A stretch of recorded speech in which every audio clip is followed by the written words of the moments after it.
একটি লেবু 4 টাকায় কিনে 5 টাকায় বিক্রি করলে লাভ কত? এই প্রশ্নটা খুবই গুরুত্বপূর্ণ একটি প্রশ্ন, যে কোনো নিবন্ধন, প্রাইমারি, প্রিলি, বিসিএস যে কোনো পরীক্ষাতে আসে, মানে যে কোনো চাকরির পরীক্ষাতে কিন্তু কেমন ধরনের প্রশ্নগুলো আসে।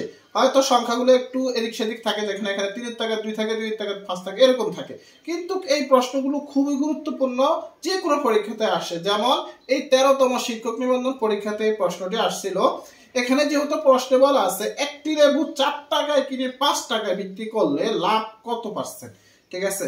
তো আপনারা কিভাবে এই প্রশ্নগুলো সমাধান করবেন সেটা আমি শর্টকাটে দেখিয়ে দিচ্ছি। যেহেতু বলছে যে একটি লেবু আপনারা 4 টাকা কিনছে 5 টাকায় বিক্রি করছে, তাহলে আপনারা যেটা করবেন সেটা হলো, প্রথমত আপনারা একটা কাজ করতেই হবে, সেটা হলো 5 টাকায় বিক্রি করছে 4 টাকার লেবু, তাহলে এখানে লাভ হয়েছে 1 টাকা। সবসময় খেয়াল করবেন, এটা হলো লাভ। যদি লাভ 1 টাকা হয় তাহলে আপনারা খুব সহজে এমন ধরনের প্রশ্নগুলো সমাধান করতে পারবেন, লিখিত সিস্টেমে সমাধান করতে পারবেন। 4 টাকায় লাভ হয় 1 টাকা। দেখেন খুব সহজ আপনারা সমাধান করতে পারেন বুঝে বুঝে।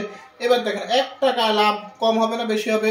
অবশ্যই কম হবে, তাহলে ভাগ হবে 4 ভাগের 1 টাকা।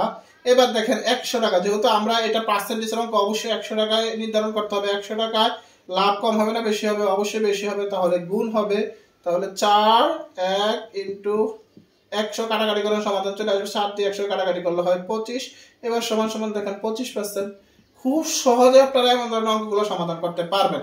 তো আমরা শর্টকাটও কিন্তু এমন ধরনের অঙ্কগুলো সমাধান করতে পারবো। শর্টকাটের সিস্টেমটা কি? শর্টকাট আমরা খুব ভালো করে জানি শর্টকাটের সিস্টেমটা কি, যে লাভটা সবসময় কি হবে, লাভটা সবসময় উপরে হবে, আর এখানে যে মূল যে টাকাটা মানে ক্রয় মূল্য, যেটাকে বলা হয় ক্রয় মূল্য, ক্রয় মূল্যটা সবসময় নিচে হবে। ক্রয় মূল্যটা সবসময় কি হবে? নিচে হবে।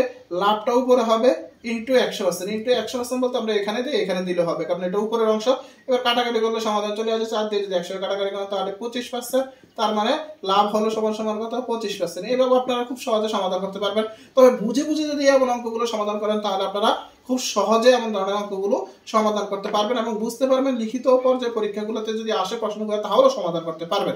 আমি আশা করি আপনাদের কাছে ক্লাসটা বুঝাতে পেরেছি। একটি লেবু 4 টাকা কিনে যদি 6 টাকা বিক্রি করে, ধরেন 4 টাকা কিনছে, বিক্রি করছে কত? 6 টাকা, তাহলে কত টাকা লাভ হবে অবশ্যই কমেন্টে জানিয়ে দেবেন। সবাই ভালো থাকবেন। আসসালামু আলাইকুম ওয়া রাহমাতুল্লাহ।